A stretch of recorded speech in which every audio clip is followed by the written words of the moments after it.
Fala galera, bem-vindo de volta aí depois de uma aula super densa a respeito de listas. Vamos dar continuidade à nossa aula número 8 e falaremos sobre tuplas, que também são estruturas de dados, muito similares inclusive às estruturas de listas, porém com diferenças fundamentais para entendermos. Então, como habitual, vamos dar uma olhada aqui no nosso roteiro. Num primeiro momento, vamos entender o que são tuplas e como que elas são utilizadas e para que elas são utilizadas. Também um simples comparativo entre tuplas e listas.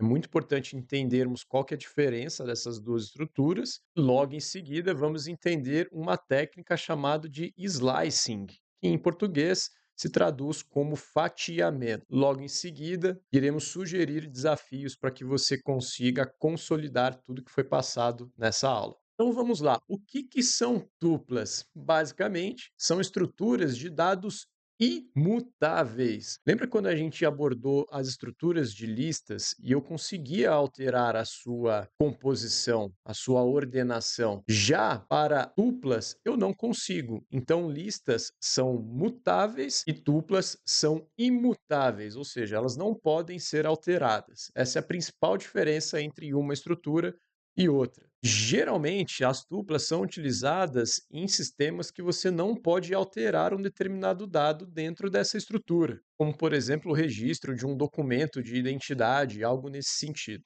Então, se formos olhar aqui na direita quais são as características, de uma maneira geral, das estruturas de tuplas, temos aqui que não dá para alterar, então elas são estruturas imutáveis, são representadas, pessoal, em parênteses. Então, as listas, lembre-se que elas são representadas nas suas extremidades como colchetes. Já as tuplas são representadas como parênteses. São indexáveis, então você consegue chamar determinados elementos, indicando uma determinada posição. E, por último, eles suportam fatiamento. O que é o fatiamento aqui? A gente vai entrar um pouquinho mais no detalhe lá na frente, mas basicamente é a seleção de um intervalo especificado dentro de uma estrutura, por exemplo, como uma tupla ou eventualmente até uma lista. Maravilha! Então vamos entender a diferença entre uma e outra, pensando aqui na sua mutabilidade. Então, tupla não posso mudar, lista consigo mudar. Quais são os símbolos utilizados quando estamos falando de tuplas? Basicamente, são os parênteses. Já a lista, colchetes. A performance em sentido de desempenho de velocidade, a tupla ela é mais rápida e leve. Já a lista, um pouquinho mais lenta. Quando olhamos a amplitude de métodos, as tuplas possuem poucos métodos, porque são estruturas que não podem ser alteradas. E quando olhamos aqui o uso ideal, como falei para vocês, tuplas são para dados fixos, constantes, que não precisam e não podem ser mudados, e listas a gente já tem essa mutabilidade mais enraizada. Já na ótica de segurança, claramente a tupla oferece um conforto maior, dado que os dados que estão lá dentro não podem ser alterados. Vamos entender isso na prática lá no VS Code. Então, estou com o meu VS Code aberto, vou limpar o nosso terminal com as antigas lições, vou criar aqui um arquivo chamado 8 duplas 1.py, porque teremos outros arquivos também dentro dessa mesma aula. E vamos imaginar o seguinte, vamos criar uma lista aqui, criar lista de vestuário. Então, essa lista terá peças de vestuário. Então vamos chamar aqui loja 1 e essa loja 1, ela vai representar os seus itens dentro de uma lista que são camiseta, shorts e vestido. Show de bola. Então aqui temos uma lista. E caso eu queira trocar camiseta por camisa, eu consigo fazer isso da seguinte forma: loja 1, vou indexar a posição de camiseta, que no caso ela está como a primeira posição, logo o índice 0, e quero que essa posição agora não seja mais camiseta, eu quero que seja camisa. Logo em seguida, quando imprimimos aqui a loja 1, pode ver que o primeiro elemento vai estar escrito como camisa e não camiseta. Por quê? Porque alteramos essa estrutura. Então, run Python file, olha lá, camisa, shorts e vestido. Beleza? Agora vamos tentar fazer isso para uma tupla. Vamos imaginar aqui que a gente também tem uma loja 2. Lembra que tupla não trabalha com colchetes, elas são representadas por parênteses. e vamos colocar aqui camiseta, shorts e vestido. E logo em seguida vamos tentar na loja 2 indexar a posição 0. Indexação é sempre com colchetes, independente se é lista ou tuplas, beleza? E vamos tentar mudar essa posição 0 para o valor camisa. Pode ver que vai dar ruim e aqui no meu terminal vai dar um erro. Deixa eu puxar ele aqui para nós e vamos executar esse código para ver como que ele vai reagir. Python file, olha lá. Então ele falou o seguinte, ó, tuple object does not support item assignment. Então, ele não pode ser alterado, tá bom, galera? Porque tuplas são estruturas imutáveis. Entenderam? Vou limpar aqui de novo o nosso terminal. Já quando falamos de métodos aplicados em estruturas de tuplas, temos pouquíssimos métodos. E aqui eu vou demonstrar para vocês dois que já conhecemos e que foram aplicados em outras situações com outras estruturas, que é o count e também o método index. Então, assim como eles são aplicados para estruturas de listas, eles também funcionam para estruturas de tuplas. Só para vocês verem na prática, vamos aqui no nosso VS Code e vamos criar agora uma loja 3 com itens repetidos. Então, vou colocar aqui outro vestido e uma outra camiseta, beleza? Eu vou tornar essa linha que fizemos a indexação de forma para evitar o erro no nosso terminal. Eu vou colocar essa linha como comentário para o código pular e não considerar o que está escrito ali. Então, ao invés de ser loja 2 aqui, também vou criar uma tupla chamada loja 3. Repetimos camisetas e temos 2 vestidos. Logo, quando usamos aqui o método count, lembrando o que ele faz, ele conta o número de ocorrências para determinado valor que você especificou. Então, no caso, se a gente imprimir, por exemplo, loja 3.count, e eu quero que ele conte as ocorrências de vestido, claramente aqui ele vai retornar o número 2. Então, vamos ver o resultado disso, run 2, beleza? E, além disso, as tuplas também funcionam o método index, que basicamente traz qual que é a posição da primeira ocorrência do valor especificado. Então, vamos pedir para o nosso programa printar em tela a loja 3.index e queremos que ele traga para nós qual que é o índice que aparece pela primeira vez a palavra vestido. Vamos olhar aqui em cima, lembrando que Python começa a contar os índices a partir do 0, então 0, 1 e 2. Logo, aqui a expectativa é que também retorne o número 2.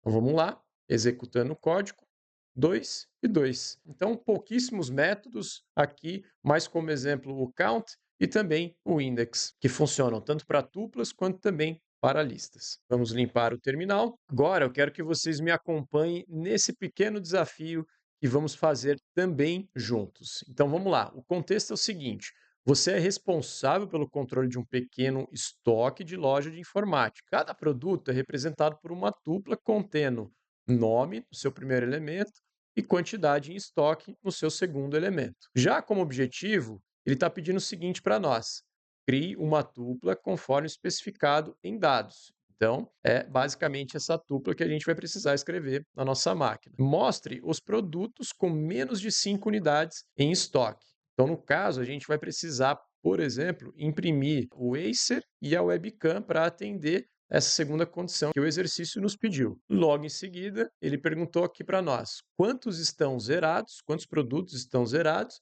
e qual que é a quantidade total de produto, independente do tipo que estamos falando. Então, vamos lá para o VS Code fazer esse exercício rápido e mostrar para vocês como que a gente pode utilizar no nosso dia a dia. Então, estamos com o VS Code aberto, já vou criar um novo arquivo aqui, aula 8, dupla, desafio 1. Vou colocar como desafio 1 porque também tem outros desafios que vocês farão para consolidar os ensinamentos dessa aula. Enter. Então, vou colar um pouco do enunciado, assim como também a tupla que já representa aqueles itens que tínhamos no slide anterior. Então, temos aqui todo o exercício e a primeira coisa que a gente vai ter que fazer é mostrar todos os produtos que possuem uma quantidade menor do que 5. Então, nesse caso, a gente vai ter que criar uma forma de percorrer essa tupla. Logo, quando eu falo percorrer uma estrutura de dados, o que a gente vai utilizar? Estruturas de laço. Então, eu vou criar aqui o seguinte: para cada item dentro de estoque, quero que você imprima esse item. Vamos ver o que que ele vai sair aqui para nós, e logo em seguida a gente vai ter que utilizar a indexação para pegar exatamente a informação que a gente quer. Então, run Python file. Olha só, então quando eu faço print i dentro do meu laço, logo ele está imprimindo aqui todas as tuplas que estão dentro dessa outra tupla chamada estoque. Então, no caso, como eu quero a quantidade de estoque de determinados itens, eu preciso ainda acessar o segundo elemento dentro dessas tuplas que foram impressas. Para fazer isso, a gente vai utilizar indexação. Então, lembrando que indexação, o primeiro elemento sempre zero, e o segundo elemento vai como índice 1. Então, se eu fizer aqui print i1 e dar run Python file, olha o resultado. Eu já tenho aqui em mãos a quantidade de itens disponíveis por produtos no meu estoque. Beleza, então temos acesso aqui às informações que precisamos. Sabemos que o I1 já vai pegar esses números fundamentais para checarmos se eles são maiores ou menores do que 5.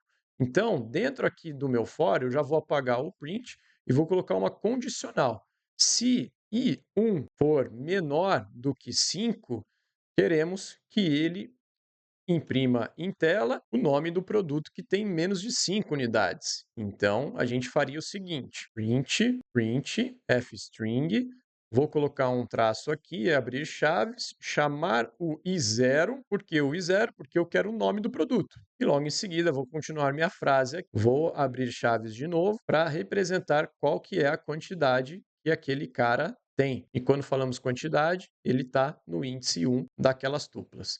Então, em I1, quantidades. Maravilha! Vamos dar um run Python file para ver se de fato ele conseguiu filtrar esses itens. Então, run Python file, olha lá, ele está indicando que o Acer Nitro 5 tem 3 quantidades, logo a webcam HD tem 0 quantidades. Casou aqui com as informações da nossa tupla. Então, aparentemente, tudo certo até aqui. Em seguida, ele pediu aqui a quantidade de produtos zerados, né? Ou seja, produtos que não possuem estoque. Então, vamos adotar a seguinte linha de raciocínio. Vamos criar uma variável chamada soma zerada, ou seja, de produtos zerados, e essa variável vai começar com um valor igual a zero. Caso for identificado que um produto ele tenha o estoque igual a zero, a gente vai ter que somar nessa variável chamada soma zerada, e logo em seguida vamos imprimir em tela esse resultado. Então, vou fazer separado para ficar mais fácil. Para cada item dentro de estoque, quero que você verifique, então, if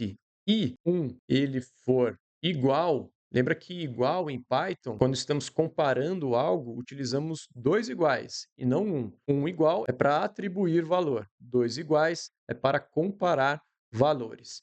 Então, se i1 for igual a zero, quero que você pegue a variável soma zerada e some um do último valor que ele tem armazenado.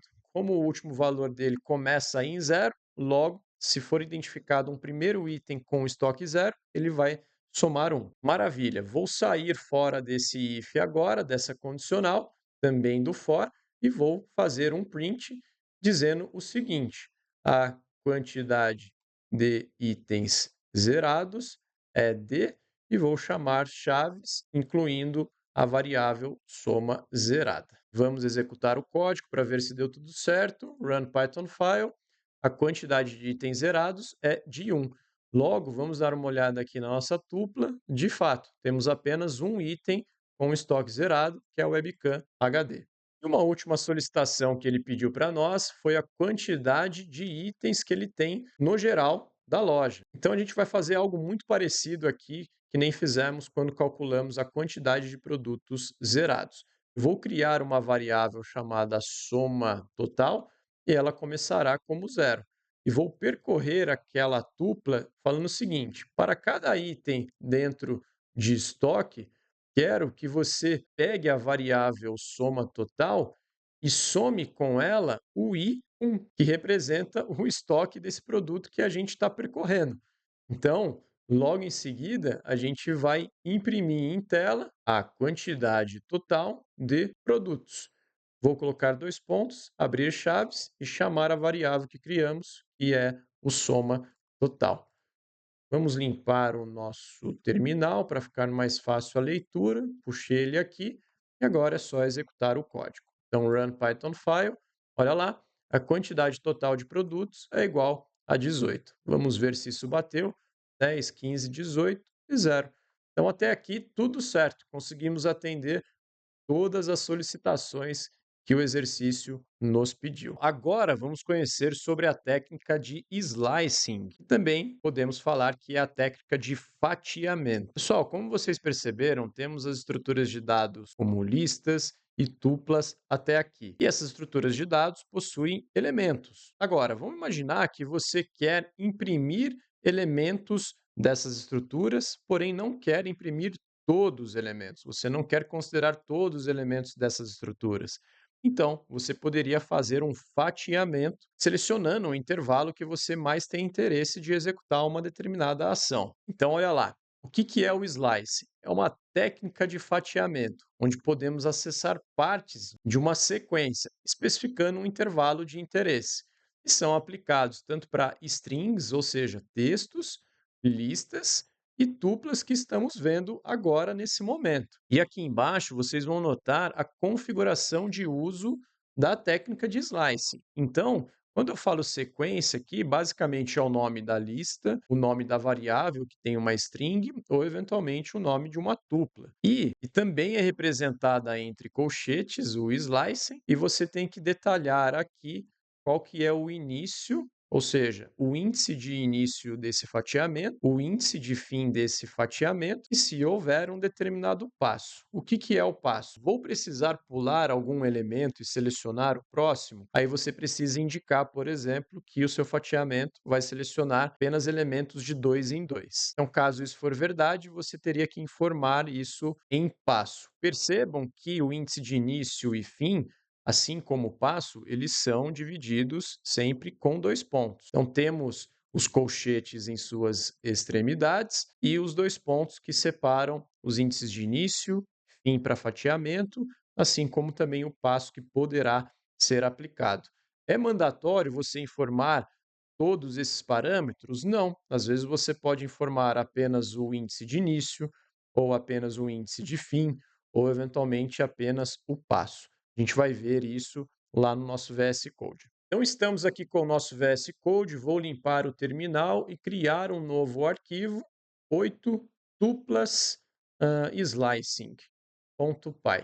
E aqui eu vou criar uma tupla chamada nomes e vou colocar alguns nomes para praticarmos um pouco a técnica de slice. O primeiro nome aqui vou colocar Álvaro, o segundo nome vou colocar Letícia, o terceiro nome vou colocar Arthur e o quarto nome vou colocar Ana Alice. Agora vamos imaginar que eu queira utilizar um print aqui, só que eu não quero imprimir todos os nomes dentro da tupla nomes.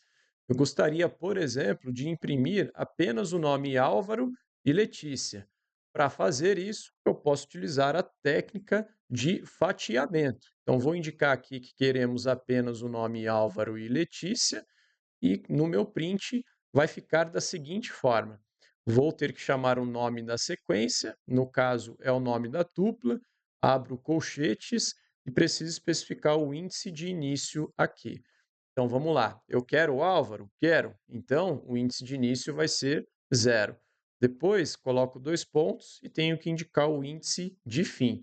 Quero Letícia? Também quero. Então vou colocar o número 1 nesse caso. Vai ter passo, ou seja, eu vou pular alguns elementos? Nesse caso, não. Aí, pessoal, quando eu der o run Python file, vocês vão perceber que ele não vai imprimir Álvaro e Letícia. A gente vai ter que fazer um pequeno ajuste aqui. Mas na prática, a filosofia de seleção e de fatiamento é essa, do índice do início e o índice do fim. Então vamos lá, executando o código, ele só imprimiu o nome Álvaro. Por quê? O índice de início, ele é inclusive no fatiamento, ou seja, ele inclui aquele elemento que está representando aquela posição que você indicou, aquele índice que você indicou. Agora, quando falamos o índice de fim, que no caso é o 1, que estaria representando aqui, pegando o nome da Letícia, ele não inclui o nome dela, ele é exclusivo, né? Ele exclui, na verdade. Então, para pegar o nome da Letícia, mesmo que ela esteja na posição índice 1, a gente vai ter que colocar sempre um a mais. Então, se eu faço um fatiamento de 0 a 2, com certeza ele vai voltar aqui o nome Álvaro e Letícia. Vamos tentar isso na prática? Já fiz a correção aqui no fatiamento e agora vamos executar o código. Olha lá, Álvaro e Letícia. Entenderam? Então, índice de início inclui, índice de fim exclui. Logo, você tem que somar um daquela posição para que você consiga exatamente o dado que você gostaria. Como segundo exemplo, vamos imaginar que a gente quer imprimir o nome Letícia e Ana Alice. Então, vamos olhar a nossa tupla. Temos aqui Letícia na posição 1 da tupla e Ana Alice na posição 4 da tupla. Mas ela tem um nome aqui no meio que é Arthur. Então, no caso, a gente teria que pular Álvaro e pular Arthur. Então, vamos ter que configurar o nosso print da seguinte forma.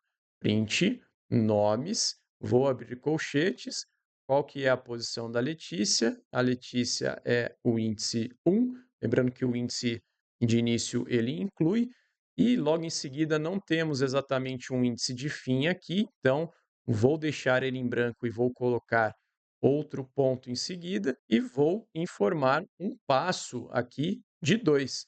Ou seja, ele vai pular Arthur e vai selecionar a Annalise. Vamos ver se isso deu certo. Então, run Python file, olha lá, Letícia e Annalise.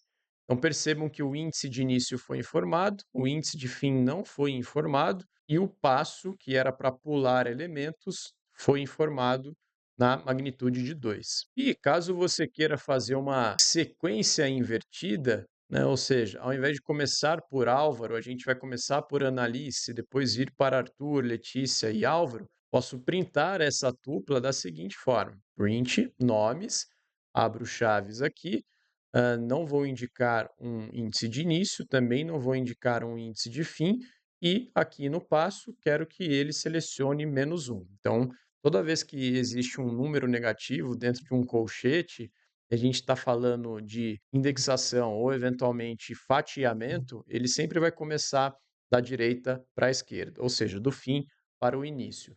Então, no caso, ele vai nos trazer nesse print exatamente essa tupla, porém de maneira invertida.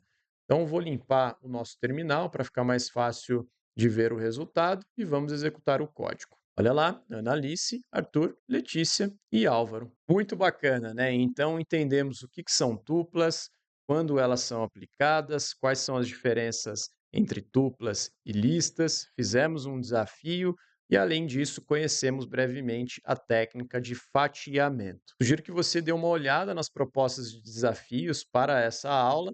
A gente vai conseguir aplicar tudo isso que eu acabei de explicar para vocês. Tenho certeza que vai consolidar ainda mais o ensinamento na sua cabeça. Já a próxima aula abordaremos uma outra estrutura de dados chamada de dicionário, uma aula muito importante. Dicionários são altamente aplicados em programação e eu tenho certeza que vai fazer muito sentido para você ter como base para futuros projetos. Então, conto com você na 9ª aula da nossa jornada de aprendizado Python e um grande abraço, até mais!